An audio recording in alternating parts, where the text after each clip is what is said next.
Hello, I'm David Carollo, the Executive Director of the World Apostolate of Fatima in the National Blue Army Shrine of Our Lady of Fatima.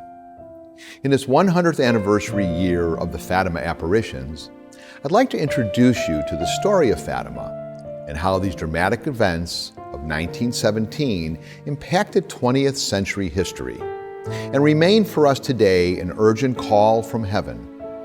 The story of Fatima is unique in the history of Marian apparitions. St. John Paul II said, "The appeal of the Lady's message of Fatima is so deeply rooted in the gospel, in the whole of tradition, that it imposes a commitment on the Church." Reading the signs of the times in the early years of his papacy, he recognized the urgency of this message today and said it remains ever relevant, more relevant than in 1917. The village of Fatima is located about 90 miles north of Lisbon in Portugal.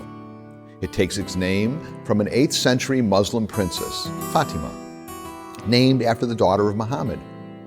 She fell in love with the Count of Oran and converted to Catholicism to marry him, taking the Christian name Oriana. Fatima would have remained an obscure farming village in Portugal except for the extraordinary events that unfolded there in 1917. A beautiful lady from heaven appeared to 3 shepherd children who were tending their sheep on May 13th in an area called the Cova da Areia, which means Cove of Peace. The children were Lucia dos Santos, age 10, and her cousins, Francisco and Jacinta Marto, ages 9 and 7. The lady asked the children to return to the Cova each month on the same day for 6 months.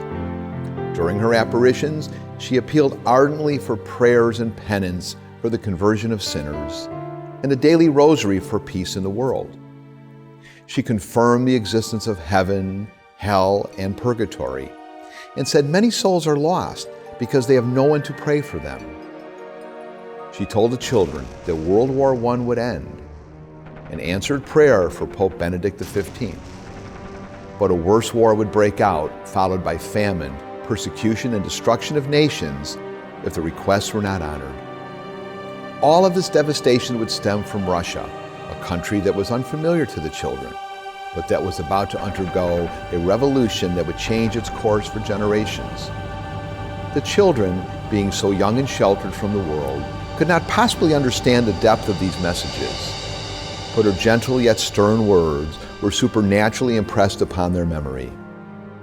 The beautiful lady also imparted a message of hope and promised that in the end, her immaculate heart would triumph and an era of peace would be granted to the world. We all await and hope for this promise of peace because we know that can only come from God. As we continue the story of Fatima, we will learn how we can hasten Our Lady's triumph. For more information, please visit our website at bluearmy.com to read the full story of Fatima and Our Lady's messages. God bless you. Hello, I'm Father Joshua Caswell. I hope you enjoyed this introduction to the message of Fatima known as the Peace Plan from Heaven. The message of Fatima has been called a catechism of the Catholic faith. The depth and richness of Mary's words came at a time when the world was so desperate for peace. I would like to invite you to download a brochure on the Peace Plan for our times and learn more about what Our Lady wants of us. This is available on our website. Father Andrew Apostoli of the Franciscan Friars of Renewal is an expert on Fatima. His latest book, Fatima and the Triumph of Mary, is a compilation of all of his writings on the subject. Father Andrew in this book teaches us the deeper mysteries of Our Lady's apparitions and provides tremendous insights to help us gain an understanding and appreciation for the message of Fatima. Mary gave herself as a gift to us.